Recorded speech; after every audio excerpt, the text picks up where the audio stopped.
Vamos a hablar hoy, ya que estamos un poco deprimidos, de sacrificios humanos. Está bien. Está bien, los lunes los elige. Los lunes, sí, tenemos siempre esta sección, sacrificios humanos. Bueno, la idea de tener contentos a los dioses o calmar su furia mediante sacrificios es una noción muy común en los ritos de muchos pueblos primitivos. Incluso pueblos que luego fueron civilizados, en el comienzo de su historia, lo hicieron. Pero los griegos y los romanos de la antigüedad clásica ya consideraban inmoral el sacrificio humano. Sin embargo, algunos dicen, algunos malintencionados, que en tiempos homéricos los griegos no habían sido del todo contrarios a matar una pequeña porción de sus prisioneros para contentar a los dioses. Me viene inmediatamente a la memoria el sacrificio de Ifigenia en Áulide. Estaban los griegos en la costa de Áulide esperando vientos favorables para hacerse a la mar e ir a atacar Troya, nada menos. Y el jefe de los griegos, de los aqueos, era Agamenón. Y de él esperar viento y no unas calmas chichas que no podían zarpar. Y entonces el adivino Calcante le dijo a Agamenón que si sacrificaba a su hija Ifigenia, iban a venir ventichelos. Y Agamenón, ni lerdo ni perezoso, sacrificó a su hija. ¿Esto es matarla? Sí, la mató. De acuerdo. Y vinieron vientos favorables. Después, horrorizados, los propios, iba a decir mitógrafo, pero el mitógrafo es un personaje posterior, los propios cantores, los propios poetas de aquel episodio empezaron a tergiversarlo y a cambiarlo, y ya entonces Ifigenia no había sido sacrificada, sino trasladada en el aire, vaya a ser cómo, y vivía en Táuride, donde fue posteriormente entrevistada por sus hermanos, nada menos que Orestes y Electra, que, dicho sea de paso, oportunamente se cargaron a su vieja, la mujer del citado Agamenón, llamada Clitemnestra, que en vista de la prolongada ausencia de Agamenón en la guerra de Troya, había aprovechado para engañarlo con un señor que se llamaba Egisto, no Egipto, Egisto. Y cuando lo vieron volver después de 10 años, le prepararon una celada y lo liquidaron. Y los hijos de Agamenón y Clitemnestra, Orestes y Electra, se vengaron y mataron a su propia madre. Orestes la mató en realidad. Mató a su propia madre diciéndole, te mato, oh madre, por haber matado a mi padre y haberlo engañado con este tipo, que de paso estaba ahí, me parece que se lo cargó también.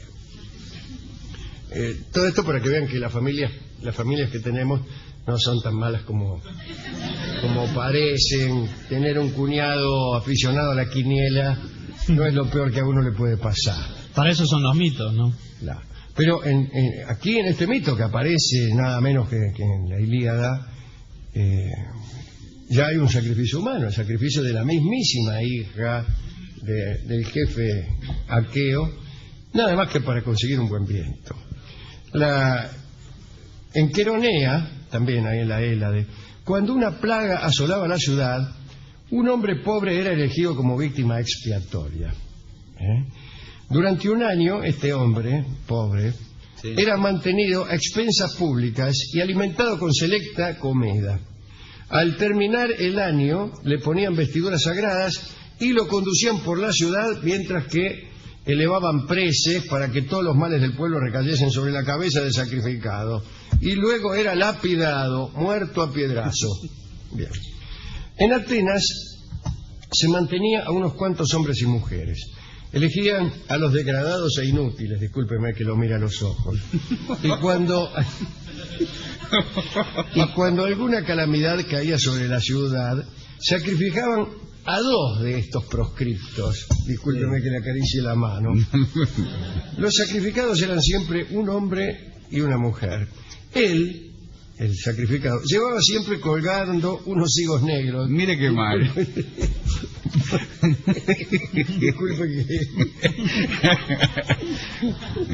Disculpe que me ponga de pie. Y ella unos blancos. Y también la muerte era por lapidación. En una isla había un lugar conocido como Salto de los Amantes. Creo que era Neutaralia, pero yo no reconozco esta isla, puede ser una falla de la copia.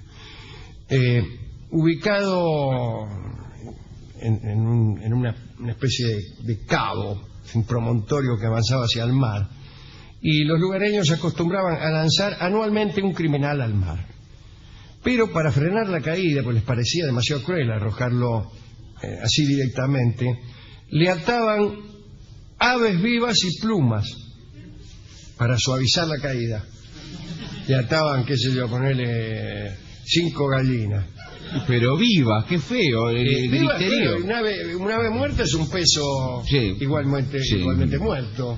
Si usted quiere sostenerse en el aire, átese, ponele igual no lo podían 5 sostener. tucanes. Y además plumas. Entonces se ve que ¿qué puede esperar de gente que creía que tirando un criminal al agua iba a mejorar todo? Bien. Allí, cuando las cosechas eran malas, en este mismo lugar, se mataba a un sacerdote para que el dios pudiera infundir a la tierra sus energías naturales. Bueno, en la antigua Roma, muy al comienzo estoy pensando, después el comienzo es bastante cercano, porque Roma fue fundada en el 770 y tanto, 76 quizá. En determinados días se arrojaban al Tíber algunos hombres o mujeres para conjurar las calamidades. Venía mal la cosa, tiraban 4 o 5 al río. Con el tiempo, sin embargo, las matanzas terminaron y se dispusieron unos actos simbólicos que consistían en arrojar al Tévere unas muñecas de lana o junco. De lana o junco. Lana o junco. Creí que era una invocación. No. En la época de los idus de mayo. Cuenta Gibbon, que el autor de Decadencia y Caída del Imperio Romano, que los soldados romanos se acobardaban durante los primeros encuentros con los celtas, porque los celtas eran feroces y se lanzaban a la batalla murmurando cantos extraños y corriendo totalmente desnudos contra las filas romanas. En realidad no sé por qué se acobardaban. Un hombre desnudo y cantando es de lo menos temible en la batalla. Sí. Es mejor un hombre armado y con protección, con un sable en la mano, a caballo, yo qué sé. Lo mismo sucedía con los aztecas. No, lo mismo no sucedía con los aztecas. Me había olvidado decir que, y aquí sí cabe el terror de los romanos, que los celtas capturaban a los soldados romanos y luego los utilizaban como víctimas de espantosos sacrificios. Ahí sí, un hombre desnudo corriendo y cantando no me asusta. Un hombre que me va a llevar a sacrificarme a sus dioses me asusta. Sí. Voy a escribir un libro. ¿Cómo se titula? Lo que me asusta y lo que no. Y qué empieza lindo. así. Primero, me asusta alguien que me conduce a un sacrificio humano del que voy a participar en el papel de víctima. No me asusta Un hombre desnudo. un hombre desnudo cantando. corriendo y cantando.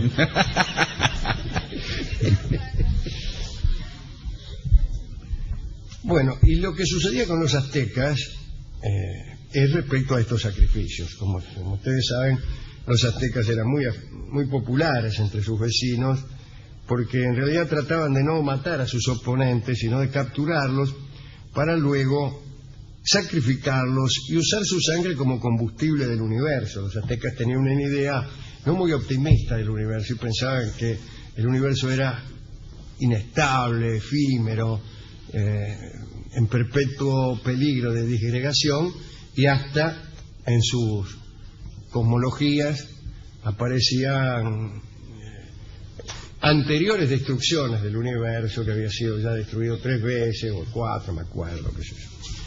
El caso es que la sangre de los enemigos ofrecida a los dioses mediante un sacrificio ritual, el famoso cuchillo de obsidiana, etcétera, servía como combustible que sostenía al universo e impedía o retrasaba su destrucción. Así que casi no te mataban en batalla, trataban de capturarte y después Sí. te arrancaban el corazón y se lo tiraban ahí en un lugar destinado a tal efecto.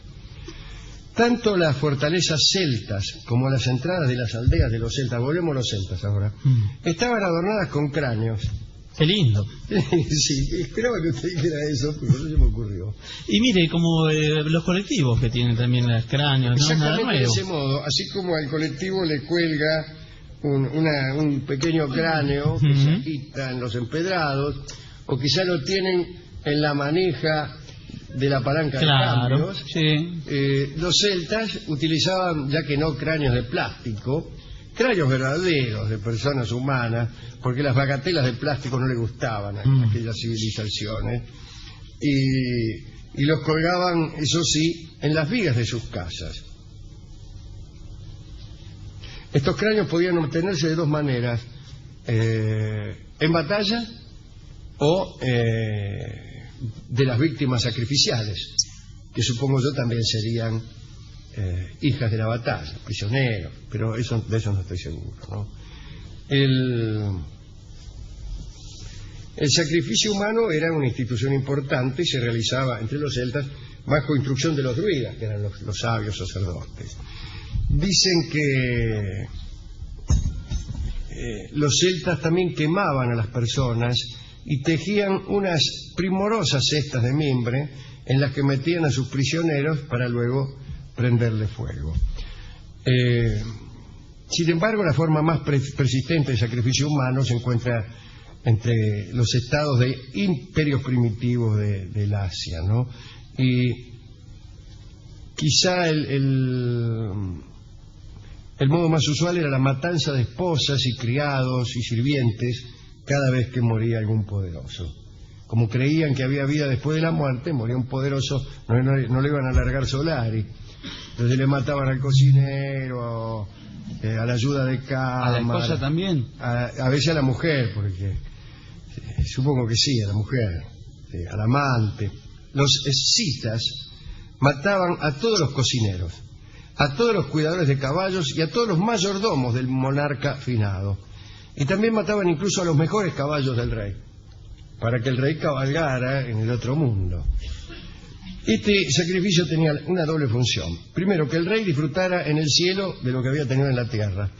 Y en el sentido más realista, aseguraba al monarca que sus más allegados cuidarían mucho de su vida. Es decir, al cocinero no se le iba a ocurrir envenenarlo, claro, porque a él lo iban a liquidar. Así que todo el mundo lo cuidaba al Reinaldo para no resultar mortadela uno mismo. Es probable que los chinos, durante la última parte del segundo milenio antes de Cristo, practicaran los sacrificios de servidores reales. Algunos dicen que esos sacrificios eran multitudinarios. Miles de personas eran condenadas a muerte en el funeral real. Dicha práctica fue prohibida por los Chen allá por el 500 antes de Cristo. Durante la dinastía Qi, las estatuas de cerámica sustituyeron a las personas y a los animales auténticos, ¿no? Pero estoy pensando que es una dinastía que duró muy poco, pero sí tuvo un monarca principalísimo que fue Shi Huangdi, nada menos que el protagonista del artículo La muralla y los libros de Borges, aquel que empezó a construir la muralla china, aquel que ordenó la quema de todos los libros, aquel que ordenó la abolición del pasado, por eso quemó los libros, para que el tiempo comenzara con él y se declaró primer emperador, aquel que temía la muerte y había mandado a construir 365 habitaciones para dormir cada día del año en una distinta y una prefabricada para los años bisiestos. Se descubrió no hace tanto, digo no hace tanto, allá por 1950, un gigantesco túmulo que resultó ser la tumba de Xiguantí. Y allí hay, y todavía las están desenterrando con enormes cuidados y parsimonia china, estas estatuas de cerámica que son centenares y centenares de guerreros, algunos a caballo, otros de a pie, que acompañaban a Xiguantí en su ingente tumba. Los van desenterrando. Tienen un nombre, ¿no? Sí, los guerreros. Sí, creo que le han dado un nombre. Eso, de terracota. Ahí está, los guerreros de Sí. terracota. Aparecen mucho en el History Channel y todo Sí. eso. La mayoría está todavía enterrada, es muy difícil desenterrarlo, imagínense, ¿no? Estaban preparados para pasar la eternidad en aquel lugar, así que... Claro. Digo, de este descubrimiento ha venido esta conjetura, probablemente, de que durante esa dinastía fue que empezaron a sustituirse los personajes verdaderos por figuras de terracota, cosa que ha ocurrido en general, como hemos visto en otras civilizaciones. Ahí están los muñecos de paja que arrojaban al Tíber los romanos. Sustituir a la víctima de un sacrificio por un muñeco ya es un avance. Yo saludo ese avance de la civilización, el único que he observado en esta historia, porque veo que otras supersticiones todavía perduran, ¿no? Así que eso es un gran avance, uno de los últimos avances de la civilización. Bueno, otras cosas después. Sí, creo que el automóvil, y antes que eso, la sustitución de víctimas sacrificiales. Bueno, hemos ido a la discoteca y le hemos contado esta historia. Es muy interesante, la verdad que el discotecario, aparte hay sangre, hay todo. Y yo para todos los condimentos. le dije que algunos reyes se hacían llevar también al discotecario. Claro. Liquidaban el discotecario para que le pusiera discos. Y rápidamente me dio una milonga que se llama Mano Brava. Puede entender él que el asunto venía muy pesado. Y salió corriendo. Mano Brava escucharemos en la versión de Salgán del Lío. Mano Brava, milonga que ha sido compuesta pensando en la situación comprometida de la víctima sacrificial.